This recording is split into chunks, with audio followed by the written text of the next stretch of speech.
Get her out of here. She's making a scene. Victor Hale's voice cut through the silence of the boardroom like a blade cold and without a trace of hesitation. Emma Collins was still on the floor, barely conscious, her cheek pressed against the polished marble, and the CFO of Rivers Technology was already checking his watch. Not one step toward her, not one word of concern, just that sentence delivered as if she were a piece of furniture that had fallen out of place. The entire board sat frozen, and Julian Rivers, who had never once in 2 years shown a crack in his composure, went absolutely still. If you've been watching our channel, you already know we don't do ordinary stories here. Subscribe right now and drop your city in the comments. I want to see exactly how far this story has traveled. Now let's go back to the moment everything changed. She had made it through 17 consecutive quarterly meetings without a single stumble. Emma Collins kept that number in her head like a quiet badge of honor. 17.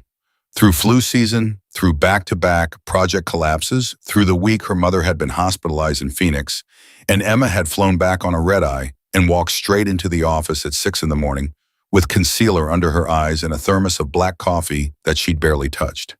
17 meetings and not one of them had broken her.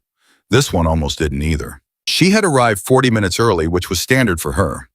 The boardroom on the 42nd floor of Rivers Technology headquarters was the kind of room that made you feel like you were inside a statement, floor-to-ceiling glass on 3 sides of table, long enough to seat 20 leather chairs that cost more individually than most people's car payments. Emma had arranged the presentation folders with the Rivers Technology logo facing precisely outward at each seat. She had tested the projector twice.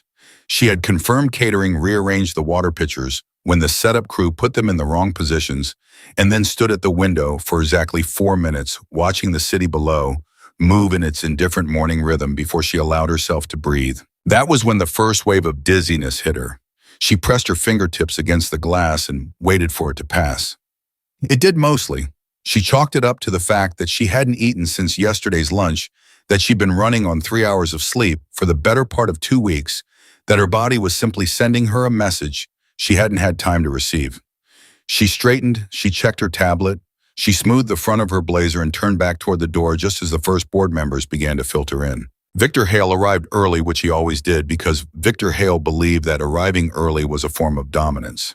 He was 53, silver-haired, the kind of man who had spent so many years being the smartest person in most of the rooms he entered that he had stopped even pretending to consider otherwise. He was the CFO. He had been with Rivers Technology since before Julian had taken over, and he had never made any effort to conceal the fact that he regarded Julian's leadership style as too instinctive, too impulsive, too driven by loyalty rather than metrics. He regarded Emma Collins the way he regarded most things Julian valued, with polite and calibrated contempt. "Collins," he said, not looking up from his phone as he took his seat, "make sure the Hendricks file is on page 4 of the quarterly packet, not page 6. I shouldn't have to tell you that." Emma didn't respond to the tone. She had learned in 2 years that responding to the tone was exactly what Victor wanted.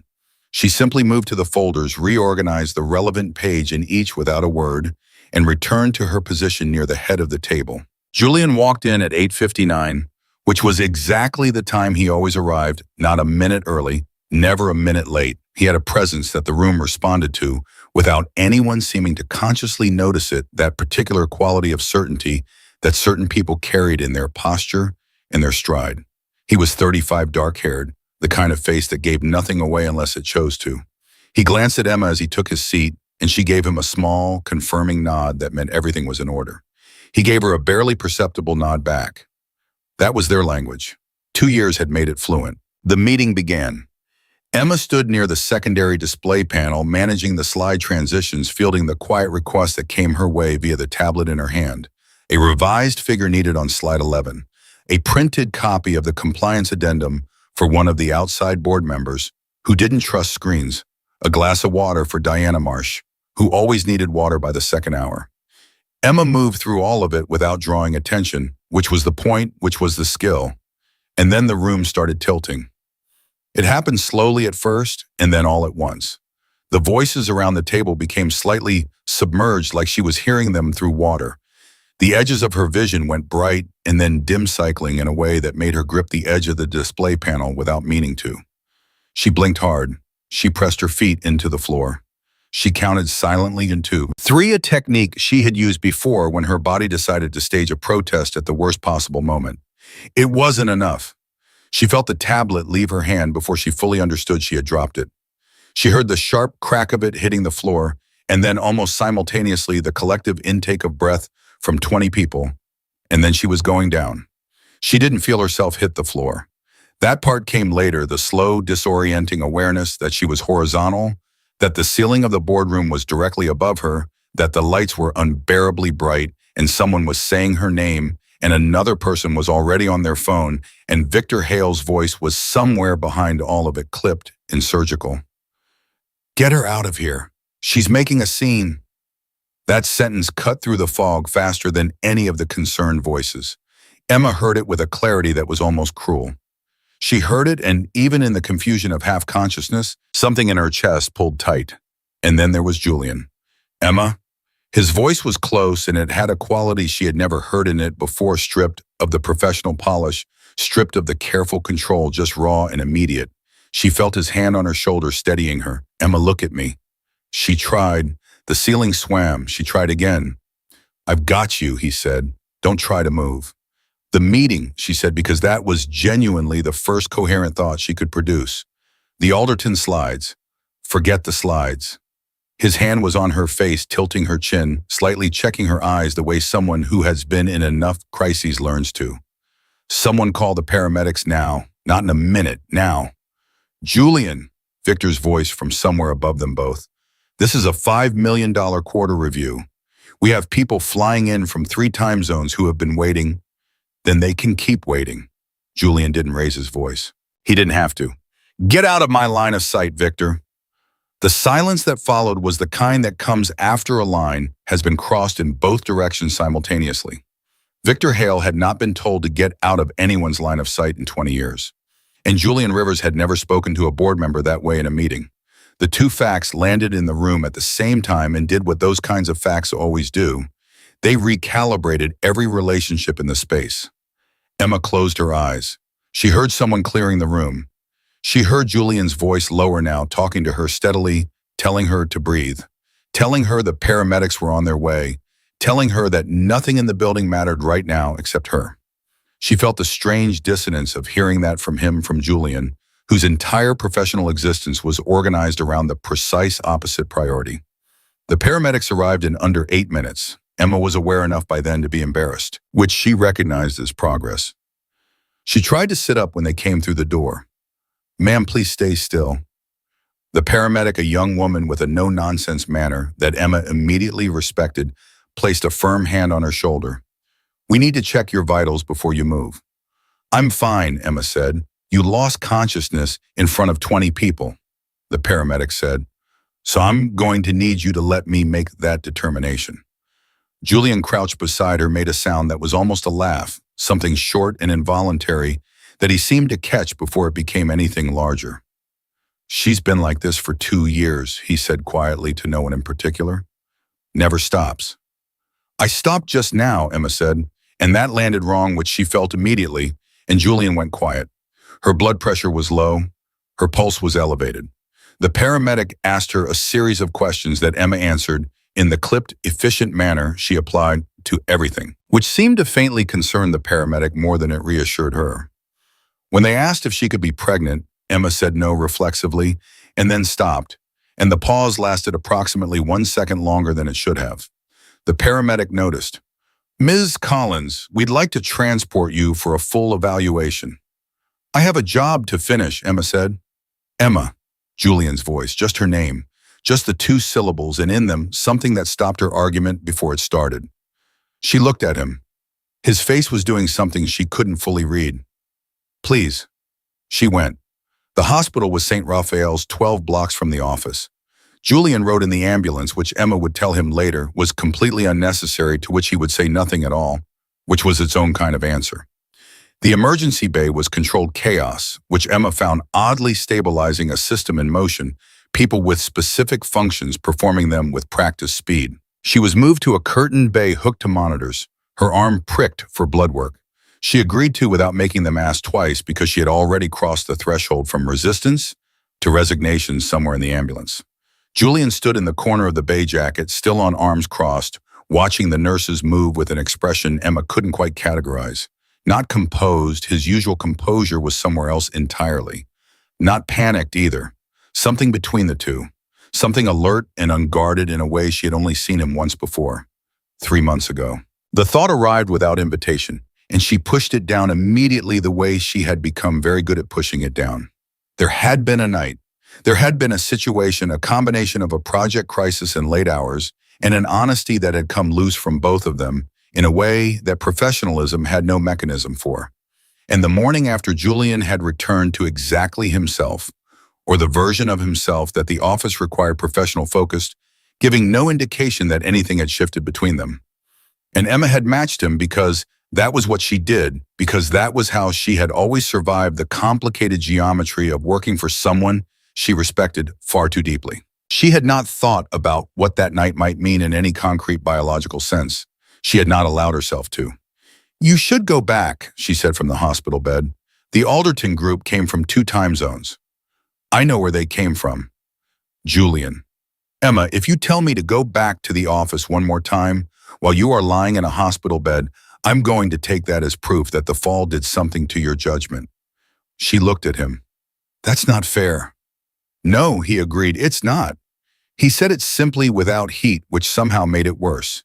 He uncrossed his arms and moved to the chair beside her bed, the one clearly designated for family members and people who had a reason to sit in it, and he sat in it without appearing to notice or care about any of that. "How long have you been feeling like this?" "Like what? Don't." Emma looked at the ceiling. 2 weeks maybe. I thought I was just tired." "You should have said something. It would have been fine." "It was not fine," he said very quietly, and there was something in the word fine that carried more weight than the sentence around it. The doctor who came in was a woman in her 40s, efficient and warm, in equal measure the particular combination Emma had always associated with people who had spent years delivering complicated news and had decided that humanity was the only viable approach. She checked Emma's chart. She asked several questions. She looked at Emma with a directness that made Emma's stomach tighten before the woman had said anything at all. "Ms. Collins," the doctor said, "your blood work came back." "Okay. Your blood pressure is improving, which is reassuring. Your iron levels are a concern, which explains some of the fatigue and the episode you had this morning." She paused, not the pause of someone organizing information, the pause of someone choosing her words. "We also ran a standard panel given the nature of your symptoms, and I want to go over one of the results with you." Emma felt the stillness arrive in her body before her mind caught up to it. "You're pregnant, Ms. Collins." The doctor's voice was steady and not unkind. "Approximately 12 to 13 weeks based on the initial assessment. We'll want to confirm with an ultrasound." The room went absolutely silent. Emma heard her own heartbeat not as a sensation but as a sound distinct and loud in the space where other noise had been. She was aware of the monitors beeping. She was aware of the fluorescent lights. She was aware with a precision that felt almost hallucinatory of Julian Rivers sitting 3 feet to her left and of the exact quality of the stillness that had descended over him. 12 to 13 weeks. She did the math without meaning to. She did it instantly and then sat with the result, which did not require interpretation, which arrived fully formed and impossible to argue with. She stopped. She pressed her lips together. Her hands folded in her lap had stopped being steady. "I didn't know," she said, and she wasn't sure which of the 2 people in the room she was saying it to. "That's not uncommon," the doctor said gently. "Especially with irregular cycles and high stress levels, early pregnancy can be easy to miss. The fatigue you've been experiencing the episode this morning, all consistent." She gave Emma a moment. "We'll have more information after the ultrasound. For now, rest fluids, and we'd like to get your iron up with an IV drip today. Do you have any questions?"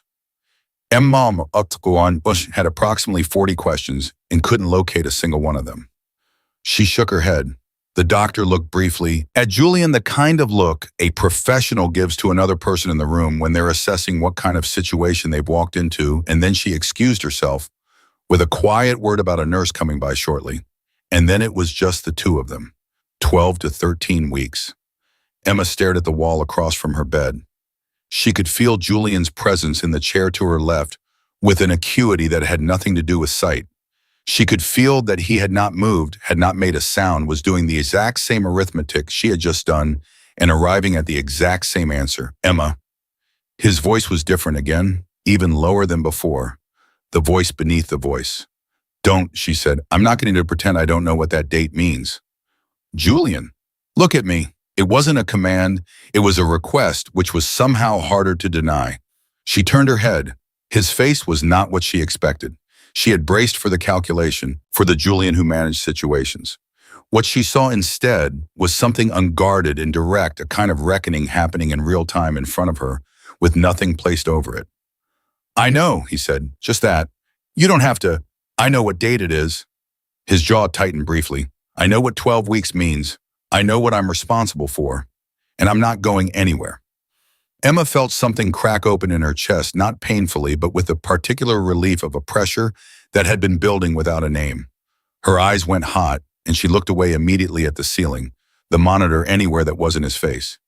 This is a disaster, she said. Yes, he agreed, it is. A pause. Well, that doesn't change what I said. You can't just, she stopped. She pressed the back of her hand against her mouth for a moment. Julian, you're my boss. I work for you. I have worked for you for 2 years, and I have never let anything compromise that. And now her voice broke on the last word just slightly, and she hated it. Emma. He leaned forward in the chair, elbows on his knees. I need you to hear me right now, and I need you to actually hear me and not spend the next 30 seconds planning your response. Can you do that? She looked at him. I made a choice 3 months ago, he said. It wasn't an accident. It wasn't something that happened to me. I made a choice and then I handled it badly, and I've known for 3 months that I handled it badly, and you deserve better than what I gave you after. His voice was level and entirely without performance. Whatever comes next, that's on me to fix. Not just the professional part. All of it. Emma stared at him for a long moment. You went back to normal the next morning, she said, like nothing had happened. I know. You looked at me exactly the same way you always did. I know. That was deliberate. He didn't look away. Yes. The honesty of it was more disorienting than any version of denial would have been. She had spent 3 months constructing a wall around that night, made entirely of professionalism and routine, and he had just walked through it in 2 syllables. I don't know how to do this, she said. Her voice was quieter now. Any of this. Neither do I. He sat back. But I'm not walking out of this room and pretending this conversation didn't happen. I did that once. Something moved across his face. Once was enough. The nurse came in then, efficient and cheerful, bringing the IV setup and a blood pressure cuff in the specific merciful interruption of medical procedure. Emma offered her arm and watched the needle slide in and thought about 12 weeks and about a boardroom and about Victor Hale's voice saying, get her out of here, and about Julian sitting in the family chair beside her, bed with no apparent intention of moving.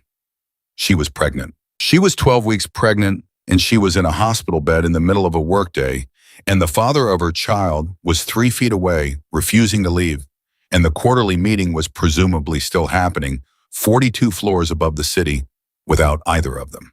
She thought about the Alderton slides. She thought about what came next. She thought about the fact that her entire life had just reorganized itself around an axis she hadn't known existed in a hospital bay that smelled like antiseptic in recycled air in front of the one person she had spent 3 months carefully, deliberately not thinking about. And she thought about the way he had said once was enough. She didn't let herself cry. She came close. She looked at the IV line and she breathed through it, and she came back to herself the way she always did, from the inside out, methodical and quiet, the same way she had always survived anything. But this time when she came back to herself, Julian was still there. And for reasons she wasn't ready to examine that changed something. The IV drip finished at noon, and Emma spent every minute of it staring at the ceiling tiles while her mind ran calculations she hadn't asked it to run. 12 weeks, and she had felt nothing she recognized as anything other than exhaustion. She had attributed every symptom to the project cycle, to the Alderton acquisition, to the fact that she had been eating lunch at her desk since January, and calling it a lifestyle. Her body had been keeping a secret from her that it had apparently already told the doctors, the monitors, and now Julian Rivers, who was still sitting in the chair beside her bed as if he had nowhere else to be on a Thursday afternoon when his company was conducting a $5 million quarterly review without him. The nurse came by twice. Emma was polite both times in the particular way she was polite when she was holding herself together by sheer structural will. Julian watched her do it and didn't comment, which she was grateful for in a way she couldn't have articulated. "You should eat something," he said when the second nurse left. "I'm not hungry." "That's not actually a response to what I said." She looked at him sideways. "You're not my doctor." "No," he said, "but I'm the reason you didn't eat breakfast this morning because you were at the office at 6 setting up a meeting that I could have set up myself." That landed with a precision that made her go quiet, because it was true. She had been in the office at 6. She had been there at 6 because she was always there at 6 because the distance between excellence and indispensability was made entirely of early mornings and unspoken expectations. "Julian, I'm not attacking you," he said. "I'm including myself in that statement."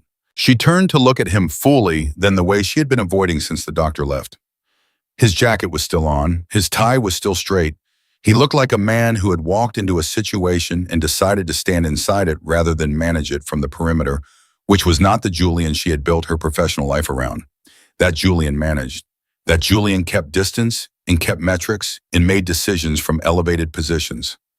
This one was sitting in a plastic hospital chair with his elbows on his knees and a look on his face that she had only seen once before. She stopped herself there. "You need to call Daniel," she said. Daniel Marsh was Julian's VP of operations, the one person at Rivers Technology who could run a board meeting in Julian's absence without the whole structure tilting. "Already done?" "And the Alderton group?" "Rescheduled for Monday." He met her eyes. "You're not going to talk me out of this room, Emma." "I wasn't trying to." She paused. "Mostly." Something shifted in his expression, not quite a smile, but in the neighborhood. It lasted about 2 seconds, and then his face returned to the version of serious it had been wearing since the boardroom floor. "The doctor said 12 to 13 weeks, he said. It wasn't a question." "Yes." "That's March." "I know what month it is, Julian. I'm not—" He stopped, ran one hand over the back of his neck. "I'm not trying to make this transactional. I'm trying to say that I know exactly which night we're talking about. And I know that I owe you a conversation I didn't have the decency to have 3 months ago." Emma looked at her hands in her lap. Her left thumb was pressing hard into her right palm, which she recognized as what she did when she was trying not to feel something. "You don't have to do this right now," she said. "When would be better? When we're back at the office, when we're in a meeting, when you've had 3 more months to decide this is fine and doesn't need to be discussed." His voice wasn't sharp. It was honest, which was somehow louder. "I've been watching you turn complicated things into functional things for 2 years, Emma. You're extraordinary at it, and I let you do it to that night because it was easier for me. That was a choice I made. I need to say that out loud." She pressed her thumb harder. "It takes 2 people to make a choice." "I know that." "I'm not—" She stopped, took a breath, started over. "I'm not looking for someone to take responsibility for me. I'm not someone who needs to be managed." "I know you're not." He leaned forward slightly. "That's not what I'm offering." She looked at him for a long moment. "Then what are you offering?" she said. He didn't answer immediately, and she appreciated that he didn't because she had a deep distrust of answers that arrived too quickly. He sat with it for a few seconds, the way she had watched him sit with difficult decisions in his office present, not performing, actually thinking. "Right now," he said, "I'm offering to stay in this room for as long as you need and to not make this about the company or about optics or about any of the things I'm going to have to deal with the moment I walk out that door." A pause. "What comes after that we figure out together. Not with me making decisions for you, Bo. Together." Emma held that word for a moment. Together was a word she had kept very carefully out of her vocabulary where Julian was concerned. It implied a territory she hadn't allowed herself to map. She was still trying to find a response to it when the door opened. Not a nurse, not a doctor. Diane Wells Rivers Technologies' head of communications stood in the doorway with her lanyard badge still on and an expression Emma recognized instantly as the face of someone who had been sent with a message they didn't want to deliver. Diane was 50 competent and had the particular brand of loyalty to the company that expressed itself as discomfort in situations like this one. Julian, she said, her eyes moved to Emma, and then away, which was its own message. I'm sorry to interrupt. Victor asked me to. No, Julian said. Diane blinked. I haven't said what Victor sent you here because he couldn't come himself and expected that I'd respond differently to you than I would to him. Julian's voice was even and completely without hostility. The answer is the same regardless of the messenger. Whatever he needs, it waits. Diane looked at Emma again. This time she held the look. How are you feeling, Emma? I'm okay, Emma said. Thank you, Diane.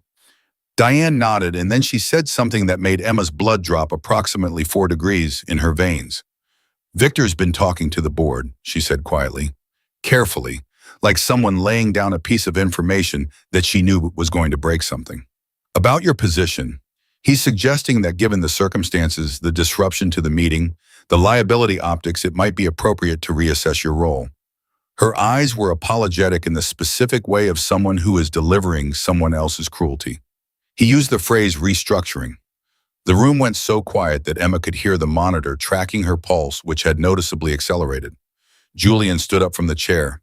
He stood up with a slowness that was in Emma's experience the most dangerous version of his anger. Julian, furious and loud, was a thing she had never witnessed. Julian, furious and perfectly controlled, was a thing she had seen exactly twice in 2 years, and both times it had resulted in outcomes that rearranged the professional landscape of everyone involved. Say that again, he said. Julian. Diane's voice was careful. He's technically within his authority as CFO to propose. He proposed restructuring my executive assistant's position while she is in a hospital bed. The words came out measured and ice cold. While she is in a hospital bed. Diane, tell me I'm misunderstanding you. You're not misunderstanding me, Diane said quietly. Emma felt something harden in her chest, not surprise because she had worked alongside Victor Hale long enough to have lost the capacity for surprise where he was concerned, but something older and more fundamental. Anger, the clean, focused kind. Tell Victor, Julian said, that he can bring any restructuring proposals to me directly in my office on Monday, and that if I find that he has spoken to a single board member about Emma Collins's position outside of a formally convened personnel review, I will spend the remainder of this quarter making very detailed inquiries into the authorization chain on the Meridian contracts. Diane went still. Emma looked at Julian. The Meridian contracts were something she had processed paperwork on 6 months ago. Filings that had carried Victor Hale's signature on expenditures that had never made complete sense to her. She had flagged them quietly at the time and received a terse response that the matter was handled. She had filed that away in the part of her mind that she kept for things that didn't add up but weren't her problem yet. Apparently, Julian had filed them somewhere similar. I'll relay the message, Diane said after a beat. She looked at Emma one more time. Take care of yourself. And then she was gone and the door closed behind her, and Emma let out a breath she had been holding since the woman walked in. The Meridian contracts, Emma said. Julian sat back down. Don't worry about that right now. You just use them as leverage. I use the fact that Victor doesn't know what I know about the Meridian contracts as leverage, he said, which is a different thing. It means he has to calculate whether it's worth the risk, which it isn't, and he knows it. Emma looked at him carefully. Is there actually something wrong with those contracts? Julian's jaw tightened very slightly. That's a Monday conversation. Julian, Emma. He looked at her with something that was firm and also somehow gentle. You are 12 weeks pregnant and your blood pressure was 70/50 an hour ago, and your iron is half what it should be. I need you to let Monday be Monday. She wanted to push. She recognized the wanting, clearly the instinct to turn this into something she could work on, something with a clear problem set and an actionable resolution. But her body was tired in a way that was deeper than usual, and the IV had left her arms slightly heavy, and 12 weeks was still sitting in the center of her chest like something she hadn't fully put her hands around yet. She let Monday be Monday. What are you going to tell people, she asked instead, at the office and about today, about, she gestured vaguely in a direction that encompassed everything. He was quiet for a moment. What do you want me to tell people? I'm asking what you're planning. And I'm asking what you want. He said it simply, because this isn't my announcement to make, not without you. Emma stared at him. 2 years of working for Julian Rivers had given her a detailed and textured map of him, his decision-making patterns, his tells the precise cadence of his thinking, the way he processed risk, the way he led, the way he moved through a room. She had thought she had the whole map. She was sitting in a hospital room revising it in real time. I don't know yet, she said honestly. That's fine. People are going to figure it out eventually. Eventually is not today. She looked at her hands again. Victor will use it, she said. When it's visible, he'll use it to make an argument that I compromise the company, that my presence is a liability, that the board needs Victor, Julian said with a quietness that carried the full weight of everything he'd implied about the Meridian contracts, is going to be occupied with his own concerns. Emma absorbed that. She shifted on the bed, trying to find a position that didn't make her feel as horizontal as she was, and Julian moved immediately, leaning forward, adjusting the pillow at her back, without being asked, with the kind of practical attention that wasn't romantic but was some category of care that she didn't have ready vocabulary for. Thank you, she said stiffly. You're welcome, he said equally directly. They sat in the specific silence of two people who have a great deal to say and have agreed without stating it to let it settle before they reach for it. It was the doctor who broke it, returning 40 minutes later with an ultrasound technician and a portable machine that Emma eyed with the expression she reserved for things she was about to submit to without being entirely ready. Would you like The doctor looked at Julian, identifying him with the particular neutrality of hospital professionals who do this all day. Would you like someone with you for this, Ms. Collins? Emma looked at Julian. He looked back at her. He didn't move toward the door. He didn't make the offer for her. He waited. Yes, Emma said. The word surprised her slightly on its way out. Julian nodded once and stayed. What happened in the next 6 minutes was the kind of thing that reorganizes the interior of a person without their permission. The technician moved efficiently, professionally, narrating in the understated language of someone accustomed to the weight of the moment. The image appeared on the small screen, not clear, not the thing from television, something smaller and more ambiguous, and also somehow unmistakably real. A shape, a heartbeat rendered in sound rapid and steady, and entirely indifferent to the complicated human situation surrounding it. Emma stopped breathing for approximately 4 seconds. Strong heartbeat, the technician said. Right on track for 12 to 13 weeks. Emma looked at the screen. She had thought she was prepared for this moment, which was a thought she now understood to be completely wrong. Preparation implied you knew what was coming. This was a room she had walked into without a map. She heard Julian exhale beside her, slow and controlled, but not fully controlled. She looked at him without thinking about it and caught his face in the half-second before he could organize it, and what she saw there was something she would think about for a long time afterward. Not the look of a man managing a development, the look of a man being genuinely unprepared for, broken open by a sound. He noticed her looking and didn't hide it. I know, he said quietly to no one. The technician saved the image and excused herself, and the doctor followed with instructions about prenatal vitamins and a follow-up appointment, and the very specific advice that Emma reduced at her working hours, which Emma received with a nod that satisfied no one in the room. And then it was quiet again. Say something, Emma said. Julian was looking at the now dark screen where the image had been. He took a moment. I'm not going to tell you it's simple, he said, because it isn't. My life is complicated right now. The company is at a crossroads, and what Victor pulled today is not the last move he's going to make. He looked at her. And none of that changes what I said earlier. I'm not going anywhere. Mom held that. Your life, she said. Julian, think about what you're committing to. You're the CEO of a company that is about to close a $50 million acquisition. You have a board that is going to fracture the moment this becomes public. You have Victor Hale actively working against you, and you're sitting in a hospital room telling me you're not going anywhere. She held his eyes. I need to know if you're saying that because you feel like you should or because you mean it. He didn't blink. Which one do you think this is? I don't know, she said. That's why I'm asking. He leaned forward. 3 months ago, he said, when that night happened, I walked back to my office the next morning, and I sat at my desk for an hour before my first meeting, and I didn't look at a single document.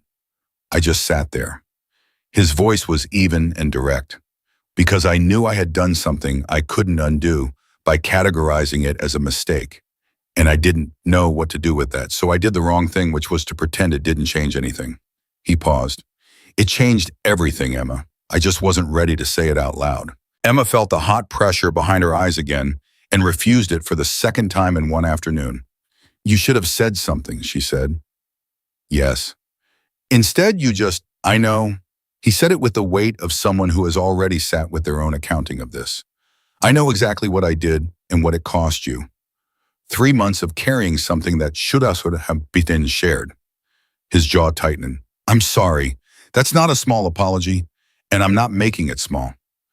Emma was quiet for a moment that felt longer than it was. I'm scared, she said finally. Not loudly, almost to herself. So am I. You don't look it. I've been terrified since the moment you hit that floor. He said it without drama. I just had to keep it functional long enough to get you here. Emma looked at him, really looked at him and understood in the particular way that you understand things when every layer of pretense has been stripped away by an afternoon of medical revelations and fluorescent lights, that this was not a version of Julian she had manufactured to make herself feel better about a complicated situation. This was the actual man, the one under the CEO, the one that the boardroom and the quarterly meetings and the $5 million review cycles kept covered and contained. She had always known he was in there. She had spent 2 years making very deliberate decisions not to think about that too much. Okay, she said. He looked at her. Okay, what? Okay, we figure it out.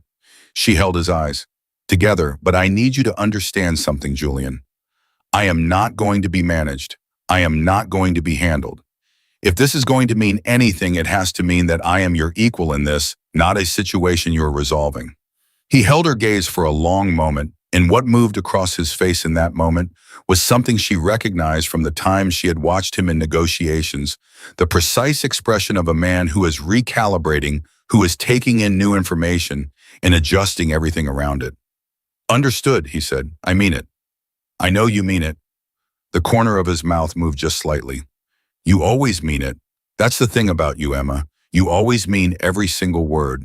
And she turned away before he could see what that did to her face. Outside the window of the hospital room, the city was moving through its indifferent afternoon 12 floors below.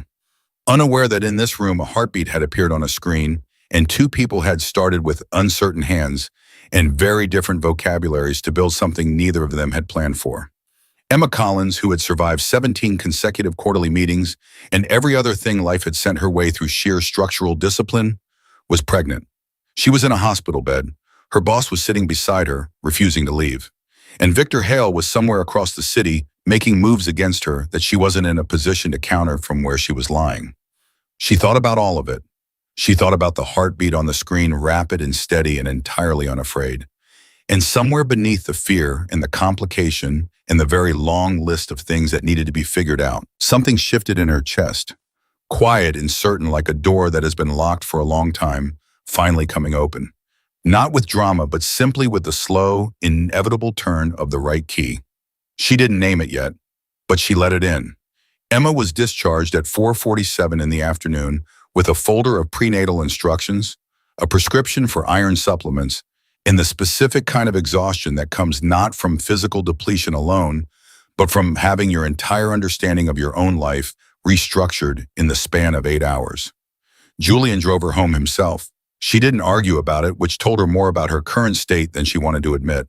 The car was quiet in the way that conversations are quiet when both people are still processing the last conversation. Emma watched the city move past the window and held the prenatal folder in her lap and thought about Monday. Monday was the Alderton follow-up. Monday was Victor Hale's restructuring proposal. Monday was the board and the fallout from a quarterly meeting that had ended with the CEO and his executive assistant, both absent in whatever version of the story had been circulating through the 42nd floor since noon. Stop, Julian said without looking away from the road. She looked at him. Stop what? Whatever you're doing that looks like planning from the outside. I'm not planning. You've been staring at that folder for 6 blocks without reading it. Emma set the folder on the seat beside her. I'm allowed to think. You're allowed to rest, he said. Those are different things for you, and you know it. She didn't answer because he wasn't wrong, and she had used up her resistance on bigger things today. He pulled up in front of her building a 6-story walk-up in Midtown that she had chosen because it was 12 minutes from the office by foot and had good natural light in the mornings, both of which had been professional decisions that she had dressed up as personal ones. He put the car in park and turned to look at her, and she braced for another round of the conversation. For logistics or follow-up or the particular brand of careful attentiveness he had been performing since the hospital. Instead, he said, "Do you have food in the apartment?" She thought about it honestly. "There's coffee." He looked at her. "And I think there's pasta," she said. "Dry pasta."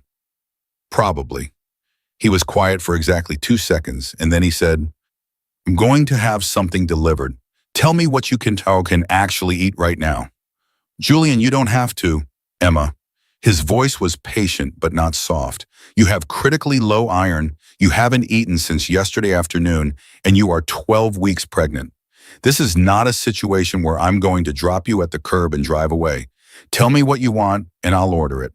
She looked at him for a moment, and then, because she was tired, and because some forms of stubbornness require more energy than they're worth, she said, "Thai food? The place on 44th. Pad see you and the chicken soup." Done. He already had his phone out. She got out of the car. He got out too, which she had not told him to do, and he followed her to the building entrance, and she led him, and neither of them made a remark about it. Her apartment was the version of clean that busy people achieve: surfaces, clear floor, clear, the particular controlled order of someone who needs their home to function without requiring attention. Julian had never been inside it. In 2 years of working together, the geography of their relationship had been almost entirely confined to the 42nd floor of Rivers Technology and the occasional car ride to an off-site meeting. He looked around without appearing to assess anything and said nothing which she appreciated. She put the prenatal folder on the kitchen counter. She put her bag on the hook by the door. She stood in the middle of her own apartment and felt for the first time since the boardroom floor something approaching stillness. "Sit down," he said. "I'm standing." "You look like someone who is standing because sitting feels like giving up." She sat down on the couch. He sat in the chair across from her, which maintained enough distance to feel professional and enough presence to feel like something else entirely. "We need to talk about Monday," she said. "We need to talk about a lot of things," he said. "Monday is one of them." "Victor is going to move fast," she said. "He sent Diane to the hospital, Julian. He didn't wait 6 hours. That means he already had the play mapped before I was even discharged." Julian nodded slowly. He's been building towards something for a while. Today gave him a trigger. "What is it exactly with the Meridian contracts?" She held his eyes when he started to deflect. "I processed those filings. I flagged a discrepancy, and I was told it was resolved. I deserve to know if it wasn't." He looked at her for a long moment. Then, "There are expenditures under the Meridian project umbrella that don't correspond to any deliverable I approved. Amounts large enough to matter structured in a way that suggests deliberate obfuscation. I've been having it quietly reviewed for the past 2 months. Emma absorbed that. "Victor, I don't have confirmation. I have a pattern." "How long have you known?" "Long enough that his move today wasn't a surprise." His jaw tightened. What he didn't calculate was that I would make that clear to him through Diane, which means he now knows I know, which changes his timetable. Emma was quiet, her mind running through the implications with the speed of someone who had spent 2 years inside the architecture of this company. "If he accelerates, he'll go to the board before you can get to the audit findings." "Yes. And if the board hears his version of today, the liability narrative, the optics, the disruption to the quarterly, they'll be receptive," Julian said. "Some of them?" "Which ones?" "Hargrove, possibly Steinfeld." He said it without looking away. "Not Marsh, not Callaway." Emma did the math. "That's a split board." "It's a split board with a CFO who has been quietly building alliances for 8 months, Julian said. "Yes." She sat with that, the prenatal folder on the counter, the pad C about W order somewhere in transit, the specific gravity of a situation that had started as a medical emergency and had revealed layer by layer that it was also a corporate one. He's going to use the pregnancy, she said, not a question. He's going to try to go on. He'll argue that I have a conflict of interest, that my position creates exposure for the company, that she stopped, a relationship between a CEO and his executive assistant that constitutes a governance issue. He's going to try, Julian said again, and this time the words had a different weight beneath them. Can he make that argument stick? Julian was quiet for 3 seconds, which was a very long time for Julian Rivers. If we do nothing, he said finally, yes, he can. Emma looked at him. Which means we don't do nothing, she said. Which means we don't do nothing, he agreed. She stood up from the couch. She wasn't sure why her body just needed to be vertical for the next part of this. She moved to the window and looked out at nothing in particular and thought at the speed she thought when things were genuinely urgent. The audit, she said. Where is it right now? It's with an external firm. I commissioned it under an independent advisory agreement. Victor doesn't have access to the timeline or the scope. How long until they have findings? The preliminary report is due end of next week. That's too slow. I know. If Victor calls a board session before that, he'd need a second on the motion, Julian said. He doesn't have 4 votes for a formal removal action, and he knows it. What he's trying to do is create enough uncertainty to get the board to request a voluntary leadership review, which would freeze your decision-making authority during the Alderton acquisition. Exactly. Emma turned from the window. He doesn't care about the acquisition. He's willing to sacrifice $50 million of company value to get control of the board dynamic. Victor has always been more interested in structural power than outcome, Julian said. That's always been his weakness. He optimizes for position, not results. She looked at him. You've been thinking about this for a long time. I've been watching it build for a long time, he said. I didn't think he'd use today as the opening. I underestimated the personal element. He used me, Emma said flatly. He used the situation, Julian said. That's the same thing, and I'm not making it smaller than it is. The food arrived 20 minutes later, and Emma ate in a way she hadn't eaten in weeks. Not at her desk, not while reviewing documents, not in the 10-minute windows between meetings. She sat at her kitchen table and ate pad see ew and the chicken soup, and Julian sat across from her and ate spring rolls from the extra order he had placed for himself without announcing it, and for a stretch of time that was maybe 30 minutes. They didn't talk about Victor Hale or the board or the Meridian contracts. They talked about other things, small things. The kind of conversation that people who have spent 2 years in professional proximity, but careful personal distance have, when the barriers come down all at once, slightly uneven, slightly surprising with the particular texture of discovering that someone you thought you knew occupies a larger interior space than the one they show at work. Julian told her he had grown up in Ohio. She had known that technically it was the kind of thing that appears in profiles, but she hadn't known the specific detail that he had worked in his uncle's auto shop every summer until he was 19, and that he still found mechanical work grounding in a way that spreadsheets never fully replaced. Emma told him that she had wanted to be a translator before she ended up in corporate support, that she spoke 3 languages well enough to be useful and a 4th poorly enough to be entertaining, that sometimes when the office was very quiet, she worked through documents in French just to keep the muscle from atrophying. Julian looked at her across the table with an expression she couldn't fully categorize. 3 languages, he said.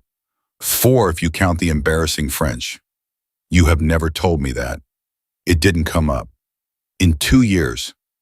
Julian, you have never asked me what languages I speak. He sat back slightly.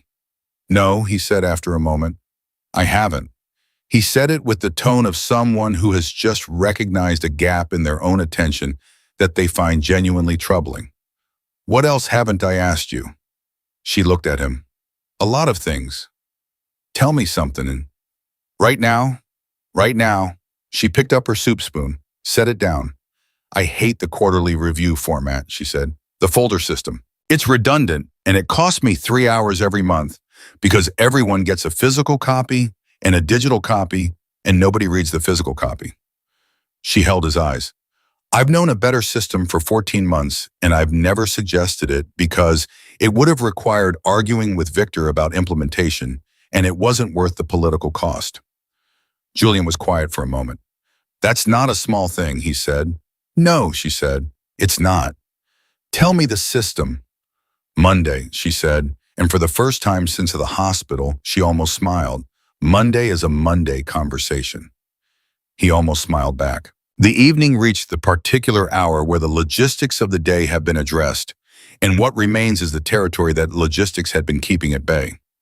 Emma cleared the containers from the table, and Julian stood to help, which she didn't stop him from doing, and they moved around the small kitchen in the practical choreography of two people making themselves useful in a shared space, and it felt not natural exactly, but adjacent to it. Like something that could become natural given time. She was at the sink when he said it. I need to tell you something. His voice had shifted. Back to the hospital register, the one without performance. She turned. He was standing at the counter, the recycling in his hand, and he was looking at her with the specific expression of someone who has been building toward a sentence for several hours. When Diane said what Victor was doing, he said, the restructuring conversation, my first thought wasn't about the company. It wasn't about the board or the optics or the governance exposure. He set the recycling down. My first thought was that someone was threatening you, and everything after that was just mechanism. Emma stood very still. I need you to know that, he said, not because it changes the practical situation, but because you asked me this afternoon whether I was saying things I meant or things I felt I should say. And I want to be precise with you. He held her eyes. That was real. The rest of it, the board, Victor, the Alderton acquisition, all of it is real, but it's operational. What happened in that boardroom when you went down, and what happened in that hospital room when I heard a heartbeat on a screen, that is the thing I am certain about. Emma set down the glass she was holding, very carefully, because if she didn't do it carefully, she wasn't confident in the accuracy of her hands at that particular moment. Julian, you don't have to say anything back, he said. I'm not asking you for anything right now. I just needed to say it without the hospital lights and the doctor in the room. She looked at him for a long moment. The kitchen was quiet. Outside, the city moved on without them. I heard you, she said. He nodded once. That was enough. He left at 8:30. Before he did, he made her confirm she had taken the iron supplement she had reluctantly, and he set a reminder on her phone for the morning dose, without being asked, which she pretended to be annoyed by and wasn't. At the door, he paused with his jacket on and his hand on the frame and looked at her with the same direct, uncalculated expression that had been appearing on his face all day in the gaps between the version he wore for the world. Lock the door, he said. I always lock the door. I know. He said it like it wasn't really about the door. Good night, Emma. She locked the door. She stood in her apartment in the quiet and put her hand over her stomach, which she hadn't done yet, which felt like the crossing of a small, insignificant threshold. So, 12 weeks, a heartbeat rapid and steady and real. She picked up her phone. She didn't call anyone. She sat on the couch and held it and thought about the morning, about the boardroom, and Victor's voice and the marble floor, and Julian's hand on her face saying, don't move, I've got you. About a screen in a hospital room, and a sound that had rearranged two people without asking permission. About a man standing in her kitchen telling her that the thing he was certain about was not operational. She thought about Monday, and then because she was Emma Collins, and because she had always survived by understanding the terrain before she had to cross it, she opened her laptop. Not to work. She had promised herself she was done for the day, and she kept promises she made to herself with the same rigor she applied to every other commitment. But she needed to understand one thing first. She pulled up the archived Meridian contracts from the company server. Her access was still active. Whatever Victor had proposed to the board, it hadn't reached the point of a formal access modification. She opened the files she had flagged 8 months ago, the expenditures that hadn't corresponded to any deliverable, and she looked at them with the full attention she hadn't been able to apply at the time because there had been 17 other things on her desk. She looked at them for 40 minutes. And when she found what she found, she sat back and stared at the wall of her apartment and understood with complete and icy clarity why Victor Hale had moved so fast today. It wasn't about the pregnancy. It wasn't about optics or liability or governance exposure. The Meridian contracts were the mechanism by which approximately $2.3 million had been redirected across an 18-month period through a vendor entity that did not, upon close inspection, appear to exist in any verifiable form. Victor Hale hadn't moved against Emma Collins because she had fainted in a boardroom. He had moved against her because she had processed those files, because her name was in the document trail, because if anyone was going to find what Julian's auditors were looking for, it was the woman who had touched every piece of paper that came through that office for 2 years and had never once failed to notice when something didn't add up. He wasn't trying to remove a liability. He was trying to remove a witness. Emma's hands were steady when she closed the laptop. Steadier, in fact, than they had been at any other point in the last 12 hours, because this was the kind of situation that her particular mind was built for, not the emotional complexity, not the uncharted personal terrain, but this. A problem with a shape, a pattern with an answer, a fight she knew how to enter. She picked up her phone and sent Julian one message. It said, "I found something in the Meridian files. We need to talk before Monday." Not at the office. His response came in 40 seconds. It said, "I'll be at your door at 7. Emma set the phone down. She went to bed. For the first time in 3 months, she slept without the specific weight of a secret she had been carrying alone, and she slept deeply, and she slept without dreaming. And when the iron supplement alarm went off at 7 in the morning, Julian Rivers was already in the lobby. He was at her door at 7 with 2 cups of coffee and the expression of a man who had not slept. Emma opened the door, still in the clothes she had changed into the night before, her hair pulled back, the laptop already open on the kitchen table. She took the coffee. She stepped aside to let him in. Neither of them said good morning, because good morning felt like a wrong language for what this day had already decided to be. He sat down across from the laptop. She sat down beside it. She turned the screen toward him. "Walk me through it," he said. She did. It took 22 minutes, and she did it the way she did everything, without editorializing, without inflation, with the precise and sequential logic of someone who had spent 2 years making sense of complicated paper trails on behalf of someone else. She showed him the vendor entity first. Callaway Strategic Resources, LLC, incorporated in Delaware 18 months ago. No web presence, no verifiable personnel, no physical address beyond a registered agent in Wilmington that handled 2,000 other entities out of the same suite. She showed him the invoices, 9 of them spread across 8 months, each one structured just below the internal threshold that would have triggered a secondary approval. She showed him the payment authorizations, every single one carrying Victor Hale's digital signature, and the corresponding budget line items that had been folded into the Meridian project overhead in a way that required either detailed knowledge of the accounting architecture or direct access to it to execute successfully. Julian sat through all of it without interrupting. His coffee went cold. He didn't notice. When she finished, he was quiet for a long moment.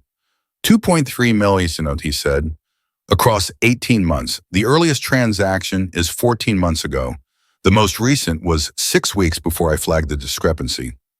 And when you flagged it, Victor's office responded within 4 hours, she said, which is unusual. Normally, a flag from my desk on a financial matter takes 2 to 3 days to get a response. He told me the vendor relationship had been reviewed and cleared at the CFO level and that no further inquiry was necessary. She paused. I noted it in my log and moved on because I had 12 other things on my desk and because I was told it was resolved. But you kept the flag. I always keep flags. She held his eyes. I flagged it. I logged the response. I archived both. And then I did my job, which is what I was told to do. Julian sat back. He pressed one hand over his mouth and stared at the screen and did what she had watched him do in his office. When the weight of a decision was real, he sat with it. He didn't rush toward the response. He sat with the full size of it. He sent Diane to the hospital, Julian said finally, 12 hours after this. He gestured at the screen. He wasn't reacting to the pregnancy. He wasn't reacting to the board meeting disruption. He was reacting to me being taken out of the office, Emma said. Because in a hospital room, I'm not at my desk. I'm not in the files. And if something happened to my access, he could have controlled the window. Yes, Julian's jaw was tight. He was going to move against your access.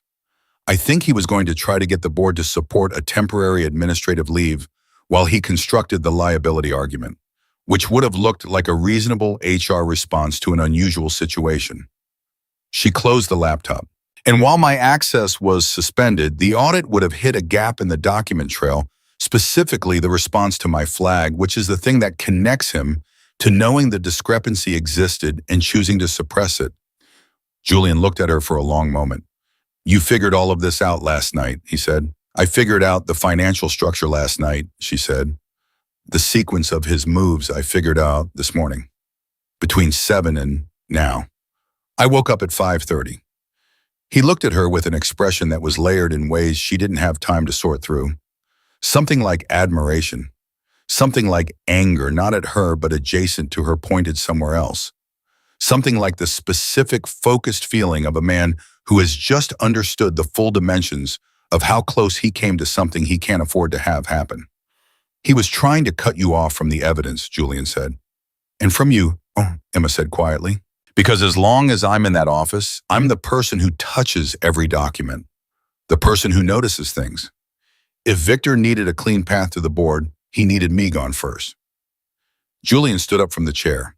Not in agitation, he moved the way he always moved, controlled and deliberate, but he needed to be on his feet for the next part of his thinking, which Emma recognized because she had seen it before in his office, when something had shifted from a problem to a reckoning.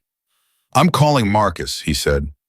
Marcus Elliott was Rivers Technologies' outside legal counsel, not the in-house team which operated under board oversight, but the external firm that Julian retained personally through an independent advisory agreement. Emma had processed the original engagement letter 14 months ago and had asked no questions about it at the time. She understood now why he had structured it that way. He needs the documents before 9, she said. If Victor is moving today. He's moving today, Julian said. He already had his phone out. He doesn't know what you found last night. He thinks he has a window. He's going to use it. He stepped toward the window to make the call, and Emma refilled her coffee and stood in her kitchen and listened to Julian Rivers, who she had watched conduct negotiations and manage crises and speak to rooms full of people who needed to be convinced of things, talk to his attorney in the voice he used when the situation was real. Not the board voice, not the quarterly meeting voice. The voice that came from the part of him that had grown up in Ohio, learning how things actually worked from the underside, which was the only part that could move at the speed this required. The call lasted 11 minutes. When he came back, he said, Marcus needs everything you found formatted for legal review. He's bringing in a forensic accountant. He needs it by 10. I can have it ready by 8:30. Emma, I'm not arguing about this, she said, and she sat down and opened the laptop. Sit down and tell me if there's anything else in the document trail I should be looking at. He sat down. He told her. She worked. They were side by side at her kitchen table for the next 90 minutes, and in that time Emma understood something she had been circling for 2 years without naming. That the reason working with Julian was different from working with anyone else she had ever worked with was not the quality of the work or the caliber of the company or even the particular kind of trust that had built itself between them in the daily accumulation of small decisions. It was that when he was in a room working on something that mattered, he treated the intelligence of the person beside him as a resource equal to his own. He didn't direct. He collaborated. He asked her what she thought and then actually waited for the answer, and when she gave it, he incorporated it without the small, invisible erasure that she had experienced from every other professional she had worked under. She had noticed it 2 years ago and had filed it carefully away from the part of her mind she wasn't supposed to use. She was not filing anything away today. By 8:45, the documentation package was formatted and transmitted to Marcus Elliott's secure intake system. Julian sent the confirmation to Marcus and leaned back in his chair and let out a slow breath that had the quality of something that had been held for a significant amount of time. Okay, he said. Okay, she said. They looked at each other across the kitchen table, and the morning light was doing something specific that she didn't examine too closely. You should eat, he said. You should eat, she said back. He pulled out his phone and ordered from the diner on 42nd without asking what she wanted, which would have irritated her, except that he ordered exactly what she would have ordered, which meant he had been paying more attention than 2 years of professional interaction required. And she filed that too in the same place she was no longer filing things away. The food arrived. They ate. The television was off. The city was doing its Friday morning thing outside the window, and they were two people at a kitchen table who had just transmitted fraud evidence to a lawyer and were eating eggs and toast in the quiet aftermath of it, and it was the most normal and the most complicated morning Emma could remember in a very long time. The board meeting, she said when the plates were nearly empty. Tuesday, he said. Marcus is requesting an emergency disclosure session. We're going to take it to the board directly before Victor can frame the narrative. He'll try to reframe it as a vendetta, a CEO trying to remove a CFO who challenged his authority. He'll try, Julian agreed, but the financial forensics aren't something you can reframe. Numbers are numbers. He has allies on the board. Hargrove and possibly Steinfeld, Julian said. I told you. Hargrove has been CFO adjacent for 3 years. If Victor goes down, Hargrove loses his informal influence channel. She held his eyes. He's not going to flip easily. Julian looked at her with that specific expression again, the one that had appeared in the hospital room and in her kitchen the night before, and that she was running out of ways to not respond to. You know this board better than they know themselves, he said. I take the meeting minutes, she said. I notice things. What's Hargrove's pressure point? Emma thought for exactly 4 seconds. The Kellner acquisition in 2021. He opposed it publicly and it outperformed by 30%. He's been overcompensating for that error in judgment ever since by deferring to data over instinct. Show him the forensic numbers clearly and without interpretation, and he'll follow them. Julian nodded slowly. And Steinfeld. Steinfeld cares about one thing, which is the company's public valuation. Tell him what happens to the stock price if a CFO fraud case goes public through external discovery rather than internal disclosure, and he'll vote for anything that keeps it internal. Julian was quiet for a moment. Then I need you in that meeting. Emma set down her fork. Julian, not as a witness, as the person who built the documentation case and understands the board better than anyone in the room. His voice was steady. I know what that looks like given the circumstances. I know what Victor will try to make it look like. I'm asking anyway. It hands him ammunition, she said. A CEO bringing his pregnant executive assistant to a board fraud disclosure meeting.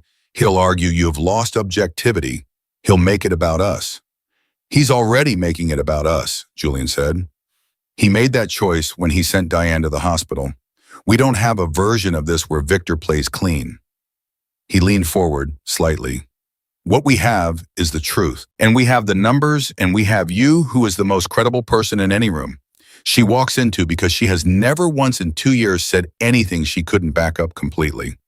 Emma looked at him for a long moment. You're asking me to walk into a boardroom while I'm 12 weeks pregnant and present fraud evidence against the CFO who spent yesterday trying to have me removed, she said. Yes, he said, simply and without apology. I'm asking you to do exactly that. And I'm asking because I think you can, and because I think not doing it is the version of this where Victor wins. He held her eyes.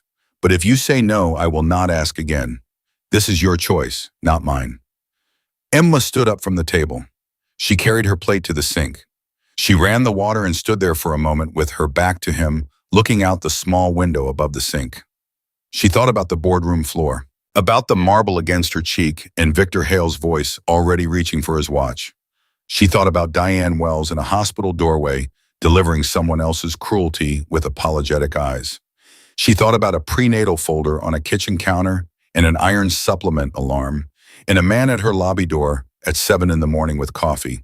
She thought about $2.3 million routed through a company that didn't exist, and about her name in the document trail, and about a CFO who had moved against her, not because she was an inconvenience, but because she was a threat, because she was the person who noticed things, who kept flags, who logged responses, who never once failed to notice when something didn't add up.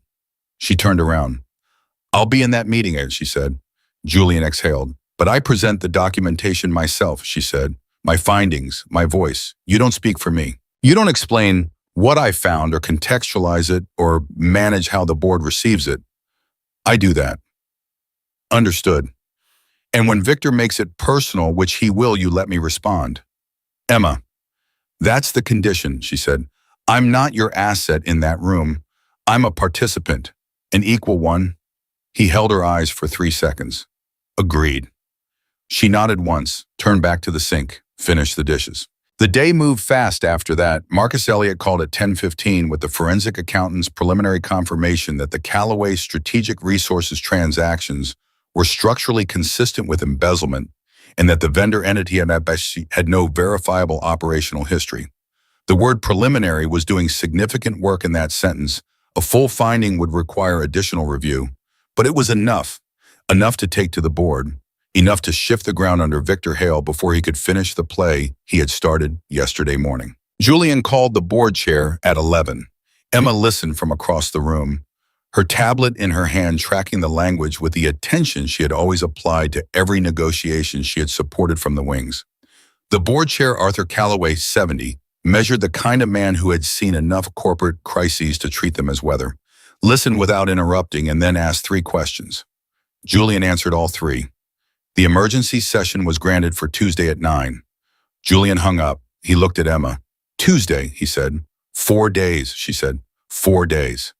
She was already thinking about the presentation structure, about the order of evidence, about the 3 board members who needed to be reached differently, and the 2 who would follow the numbers without persuasion, and the one who was going to try to turn this into a procedural argument about the CFO's rights and how to address that before it derailed the session. Julian was watching her think. "Stop looking at me like that," she said without looking up from the tablet. "Like what?" "Like I'm doing something impressive. I'm doing my job." "Your job," he said, "is currently not this. Your job right now is executive assistant. This is something else." She looked up. "What is it then?" He said it without hesitation. "You're protecting the company. You're protecting yourself. And you're doing it at 12 weeks pregnant the morning after you were discharged from a hospital." He paused. "You don't have to pretend that's ordinary, Emma." She held his eyes for a moment. "Neither do you," she said quietly. He tilted his head slightly, the minimal gesture that meant he was asking her to continue. "You commissioned an independent audit 8 months ago," she said. "You set up an external legal relationship that falls outside board oversight. You've been building a case against your own CFO while running a company and managing a $50 million acquisition," and she stopped. "You've been carrying this alone, Tris." He was quiet. "Why didn't you tell me?" she asked. "Because you were already carrying enough," he said. "Because the audit was speculative at that point, and I wasn't going to put you in the middle of something I wasn't certain about."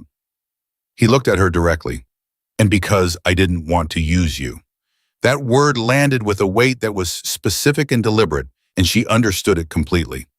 "Victor uses people," Julian said. "He has always used people. He moves them around the board like pieces.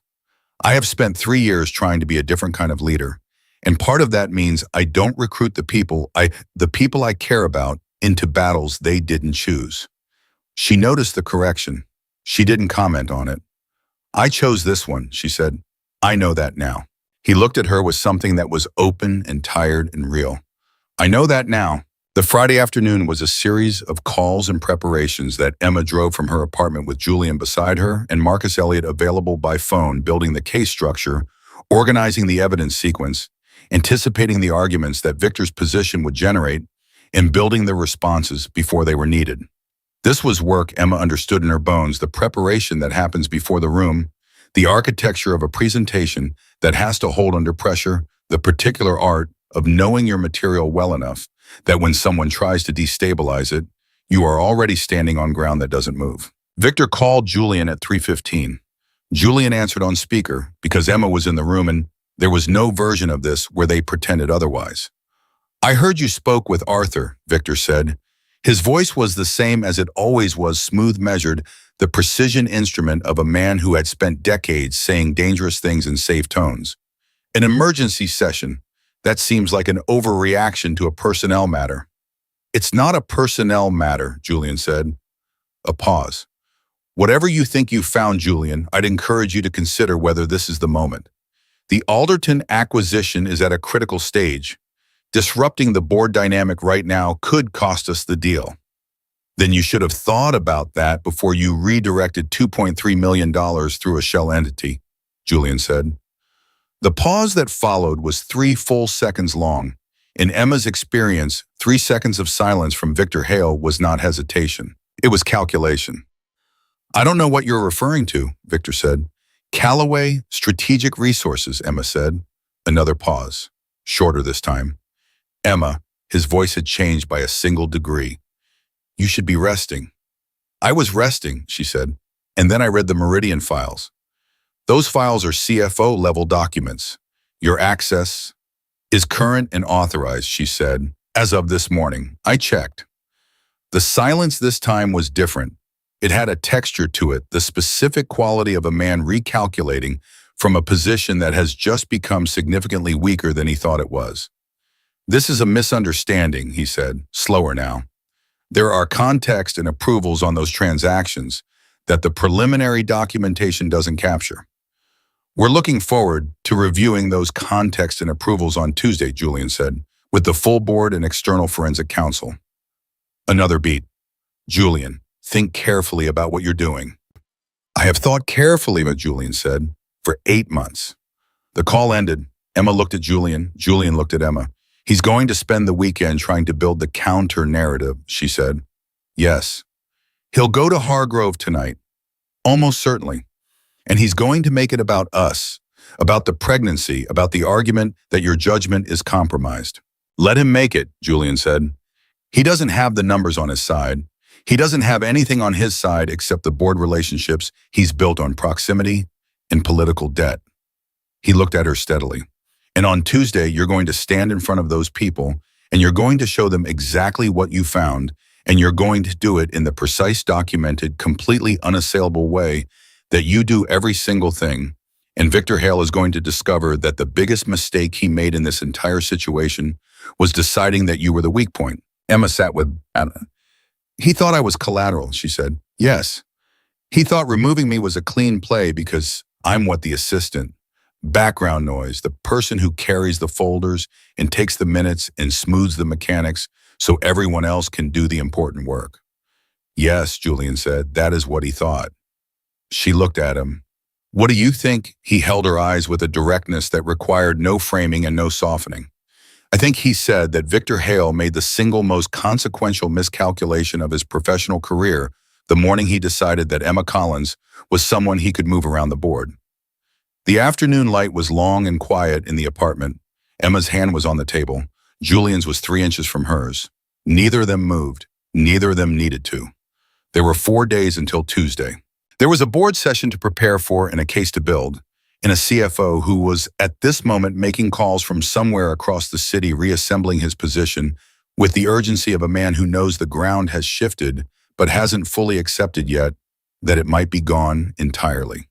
And there was this, whatever this was, in the space between 3 inches in an apartment with a prenatal folder on the counter and a heartbeat that had appeared on a screen 24 hours ago and changed the geometry of 2 lives simultaneously. Emma picked up her tablet. Let's talk about the opening statement, she said. Julian leaned forward. They worked until midnight, and when he left, he paused at the door the same way he had the night before, jacket on hand, on the frame, and he looked at her with the same uncalculated expression. You're not collateral, he said. She held his eyes. I know, she said. The weekend passed the way weekends pass when something large is coming, not slowly, not quickly, but with the specific weight of time that knows it is being counted. Emma spent Saturday organizing the evidence presentation into a sequence that could withstand interruption challenge and the particular brand of procedural obstruction that Victor Hale had spent 20 years perfecting. She built it the way she built everything from the foundation up, with no assumption that the person receiving it would be generous with every weak point already addressed before it could be exploited. Julian came by at noon both days. He brought food both times without making an event of it. They worked at her kitchen table, side by side, and in the hours between the work, there were conversations that had nothing to do with the board or the audit or the Meridian contracts, and those were the hours that Emma found herself returning to when the night went quiet and the apartment settled, and she put her hand over her stomach and thought about what was coming. She had called her mother Saturday evening. That conversation lasted 40 minutes and covered in her mother's characteristically nonlinear fashion the pregnancy, the fainting Julian, the company situation, and a strongly worded position on the importance of eating breakfast that Emma absorbed with the patience of a woman who understood that concern expresses itself in different registers. Her mother cried briefly and quietly in the way she had always cried without making the tears the center of the conversation. And then she said, "Are you safe, Emma?" And Emma said yes and meant it and was slightly surprised to discover she meant it completely. Sunday night she slept 7 hours, the most she had slept in 3 months. Tuesday arrived with the particular clarity of a day that has been decided in advance. Emma was dressed and ready at 7:45. She wore the charcoal blazer that she wore when she needed to feel like her best self, not her most impressive self, not her most offended self, but the self that walked into hard rooms and stayed standing. She had her tablet, her printed documentation package, organized in 3 labeled folders, and the iron supplement she had taken at 6 with the glass of water Julian had texted her to drink before he arrived. He arrived at 8. He looked at her and she looked at him, and there was a moment that lasted no longer than 3 seconds where everything that had accumulated across the past 5 days was right there on the surface between them, unspoken and entirely understood. "Ready," he said. "Yes," she said. They went. The car ride was mostly quiet. Julian's phone was running, Marcus Elliott twice the board chair's assistant once, and Emma sat beside him and looked out the window and rehearsed nothing, because she had rehearsed everything already, and she knew that the moment you rehearse in the car, you start to perform instead of present, and performance was the one thing she couldn't afford today. "Victor got to Hargrove," Julian said between calls. "I know." He looked at her sideways. "How do you know?" "Because Hargrove sent me an email at 6:15 this morning asking if I wanted to speak with him privately before the session." She held Julian's eyes. "He's never sent me a direct email in 3 years." Julian's jaw tightened. "He was trying to assess how solid you are. Or he was trying to offer me an exit ramp," she said. "A way to frame my involvement as a misunderstanding before I walked into that room." She paused. "Which means Victor told him I was the one who built the documentation case. Which means Victor is more rattled than he sounded on Friday." Julian looked at her for a moment. "What did you respond to Hargrove?" "I thanked him for reaching out and told him I looked forward to seeing him at 9. Something moved across Julian's face that was not quite a smile but occupied the same neighborhood. "Emma," he said. "Don't," she said. "I wasn't going to say anything." "You were going to say something." He turned back to the window. "You're extraordinary," he said quietly.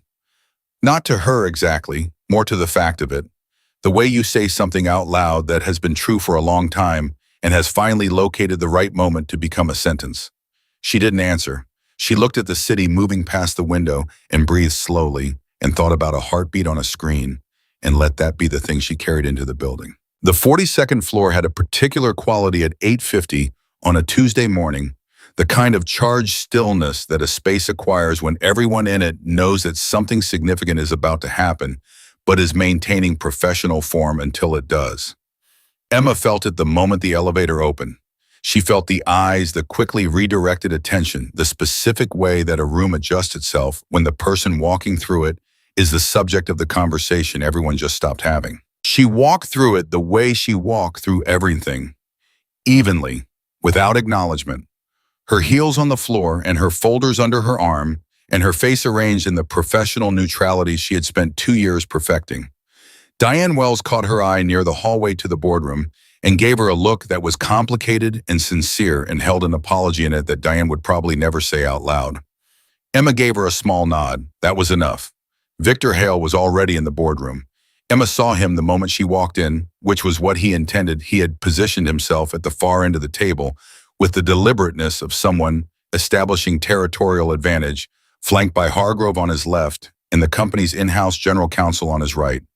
He was in a dark suit. He looked entirely composed, which Emma had expected. Men like Victor Hale were at their most dangerous when they appeared most composed. He looked at her. She looked back. Neither of them said anything. The room was filling around them, board members taking seats, Marcus Elliott settling at the table near Julian, the forensic accountant from Marcus's firm, opening a laptop with quiet efficiency.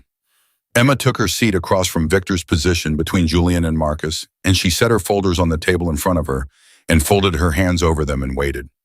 Arthur Calloway, the board chair, called the session to order at 9:02.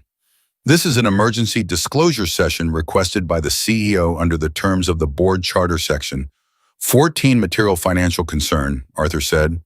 He was the kind of 70 that has authority in it. We're here to review a preliminary finding and to hear from all relevant parties before this board determines next steps. Julian, you have the floor. Julian nodded. Thank you, Arthur. I'm going to turn the floor to Emma Collins, who assembled the documentation underlying this disclosure. Victor moved. Not much a shift in his chair, a slight lean forward, but Emma had been watching him with peripheral precision, and she caught it.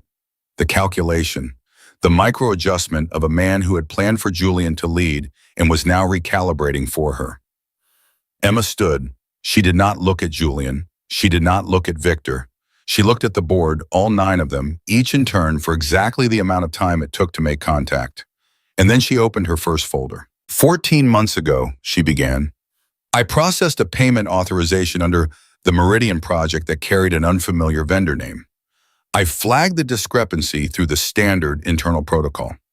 I received a response from the CFO's office within 4 hours, which was unusual given standard response timelines, stating that the vendor relationship had been reviewed and cleared at the CFO level. I documented the flag and the response and continued with my work. She turned the first page of the printed package toward the table. I want to show you what I found when I returned to those documents this week. She walked them through it. She took 28 minutes. She did not rush and she did not embellish. She presented the vendor entity first, the formation date, the registered agent, the absence of any verifiable operational presence. She presented the 9 invoices. The payment timing, the structural pattern of amounts kept just below secondary authorization thresholds. She presented the authorization signatures. She presented the budget line misclassification. And she presented the response to her original flag, the 4-hour turnaround.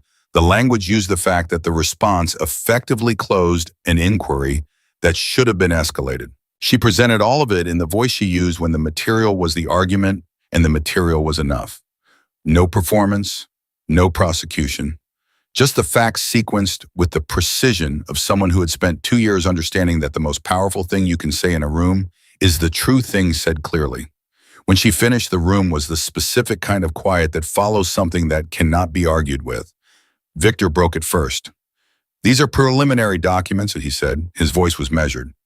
Taken out of context from a financial structure that has multiple authorization layers, this presentation doesn't reflect.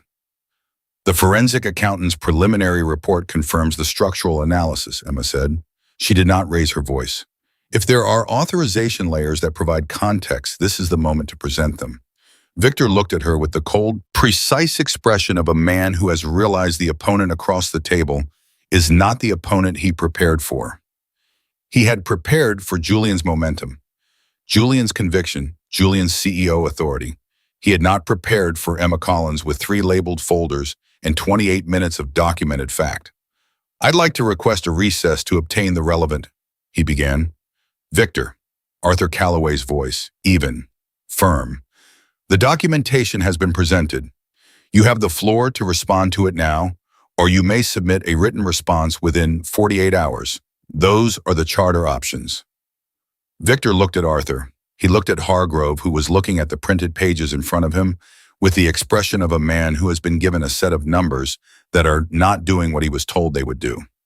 The Calloway Strategic Resources entity, Hargrove said slowly, still looking at the page, was incorporated 18 months ago. Yes, Emma said, and the first invoice was processed 14 months ago, 2 months after incorporation. Hargrove looked at Victor. Victor said nothing. That silence, Victor Hale, 23-year financial executive, CFO of a company he had spent years quietly consolidating, saying nothing in response to a direct nonverbal question from the board ally he had spent a weekend cultivating, was the moment the room changed. Emma felt it. The shift of weight, the recalibration of 9 people simultaneously deciding where they were standing. Steinfeld spoke next, which Emma had anticipated. What is the current exposure if this reaches external discovery before internal resolution? Marcus Elliott answered that one, the legal and valuation implications, the regulatory framework, the specific risk to the Alderton acquisition timeline if a fraud finding became public through a channel outside the company's control. He was precise and he was fast, and when he finished, Steinfeld's face had the expression Emma had predicted, the focused, unambiguous priority of a man for whom company valuation was the organizing principle of every decision. "We need to contain this internally," Steinfeld said. "We need to investigate it thoroughly," Arthur said. "Containment follows accuracy." "Agreed," Julian said. It was the first word he had spoken since handing the floor to Emma, and it landed with the particular weight of a CEO who has held his position through an entire session and is only now choosing to use his voice, which made it land heavier than anything said before it. Victor put his hands flat on the table.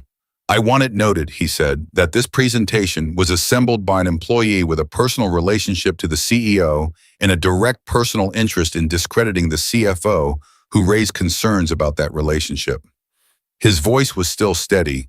He was still, even now, the most controlled person in the room. "I want it noted that the conflict of interest here is structural, and that this board should consider the credibility of the source before treating preliminary documentation as the conflict of interest you're describing," Emma said, "is between me and you, not between me and the numbers." She held his eyes. "The Callaway Strategic Resources invoices are not a matter of interpretation. The authorization signatures are not a matter of interpretation. The vendor entity's non-existence is not a matter of interpretation. You're asking this board to discount documented financial evidence because of a personal argument about the person who found it." She paused for exactly 1 second. "That's not a legal position. That's a deflection." The room was very still. Victor looked at her with something she had never seen in his face in 3 years. Not anger, not contempt, but something she took a moment to identify and then recognized as the expression of a man who has run out of the move he came in with. Arthur Callaway said, "I think we've heard enough for the board to determine next steps. Victor, I'm going to ask that you step out while the board deliberates." Victor stood.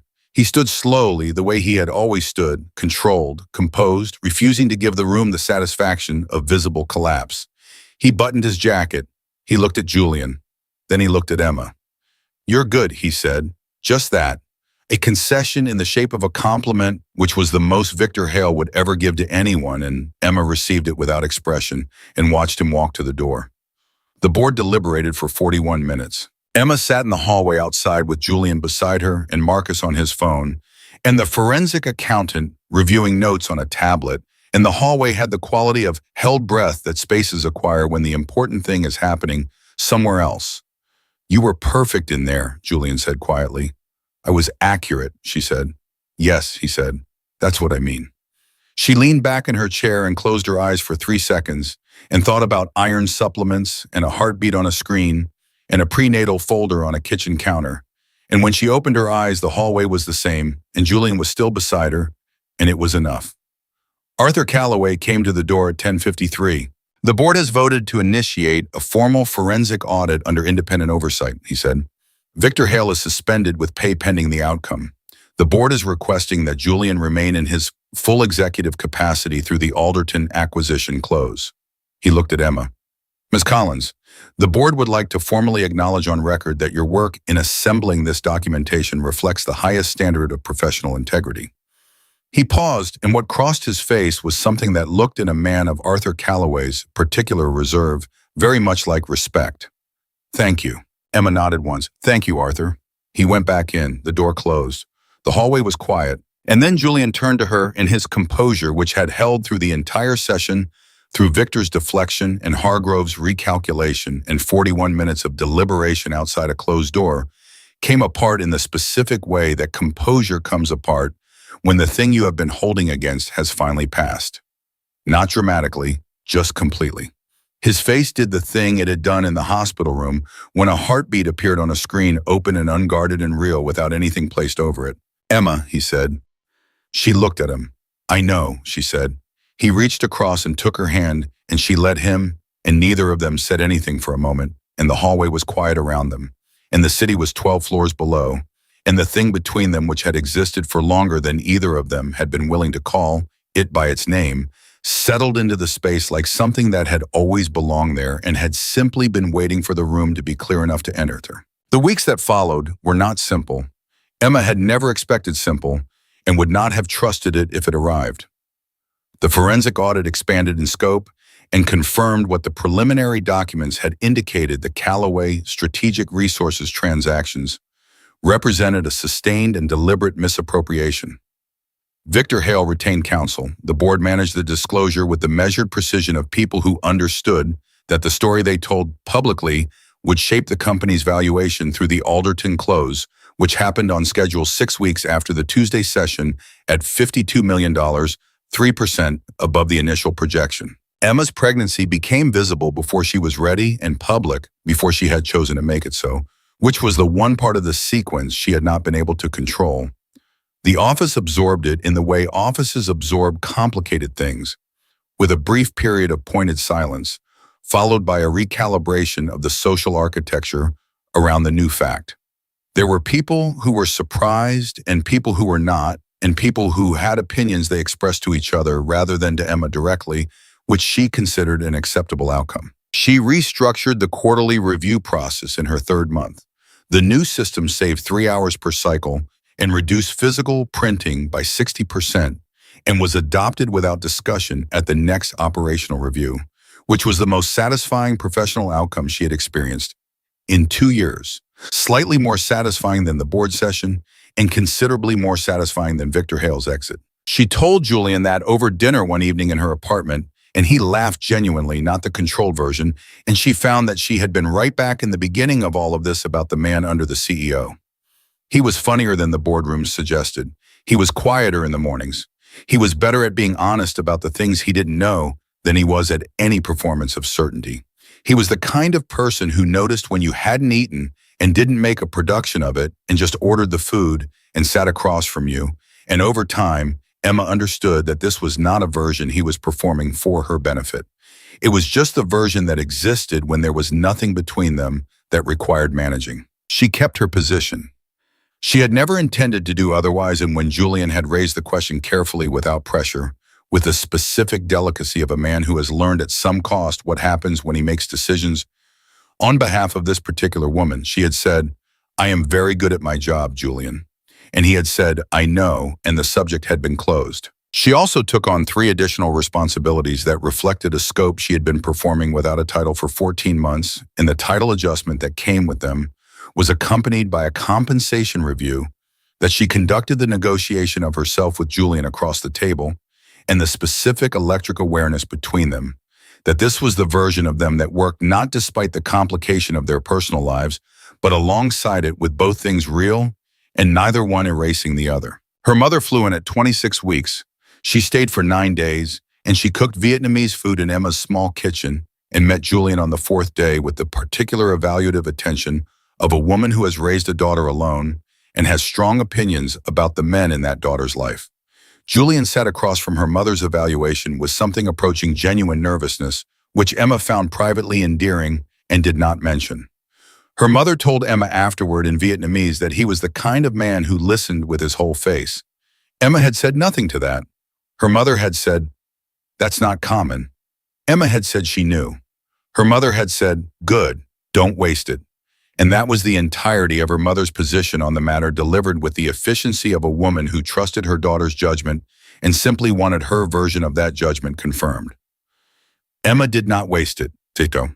There were hard days when the pregnancy weight and the exhaustion and the complexity of navigating a professional relationship that was also a personal one, inside an institution that had recently survived a major financial fraud case, felt like more variables than any one person should be expected to carry simultaneously. Days when she was short with Julian in the office in ways she apologized for in the evenings. Days when he was absorbed in the Alderton integration in ways that required her to say directly and without drama that she needed more than his operational attention that particular evening, and he put down his work and gave her his actual attention, and that was that. They were not a perfect story. They were a real one. The baby was born on a Thursday morning, 6 weeks after the Alderton close in St. Raphael's. The same hospital, a different floor, a room with better light than the emergency bay where this had all begun. Julian was there for all of it, which Emma had not asked him to promise because she did not trade in promises that performance couldn't sustain, but which he had been present for completely without drama and without flinching in the way she had come to understand he did everything that actually mattered to him. She was 7 pounds 3 ounces. She had Emma's mouth and Julian's tendency to assess a room with a silence that felt older than it should. Julian held her first. Emma watched him hold on her, watched his face in that specific unguarded moment, the same face he had made in the hospital bay, when a heartbeat appeared on a small screen and reorganized everything. And she thought about the boardroom floor, and the marble against her cheek, and a man saying, "I've got you, don't try to move," and how far a sentence can travel from the moment it is spoken. She thought about the quarterly folder system she had changed, about the Meridian contracts and the 4-hour response, and the flags she had kept because she always kept flags. She thought about a CFO who had believed the person most likely to see clearly was the person easiest to remove, and how that calculation had been the most consequential miscalculation of his professional life. She thought about her mother saying he listens with his whole face, and about an apartment with a prenatal folder on the counter and 2 people at a kitchen table building a case and a vocabulary for something they hadn't planned and couldn't categorize and chose anyway. Julian looked up from the baby and found Emma looking at him, and his face did the thing it had been doing since a Thursday morning in September, when she had fainted in a boardroom, and everything they had been carefully managing around each other had stopped being manageable and simply become true. "Hi," he said, quiet, just to her. "Hi," she said back. He came and sat beside her on the bed, the baby between them, and the room was exactly the right size for what it contained, which was not a perfect story or a clean one, or one that had arrived in any order anyone would have planned, but a true one built from honest mistakes and honest reckonings in the specific, durable thing that grows between 2 people who have seen each other at their most complicated and chosen to stay in the room. Emma Collins had survived 17 consecutive quarterly meetings without a stumble. She had survived a boardroom floor, and a hospital bay, and a fraud case, and a board session, and a complicated pregnancy, and a love story that had arrived without an invitation and refused to be managed into something smaller than it was.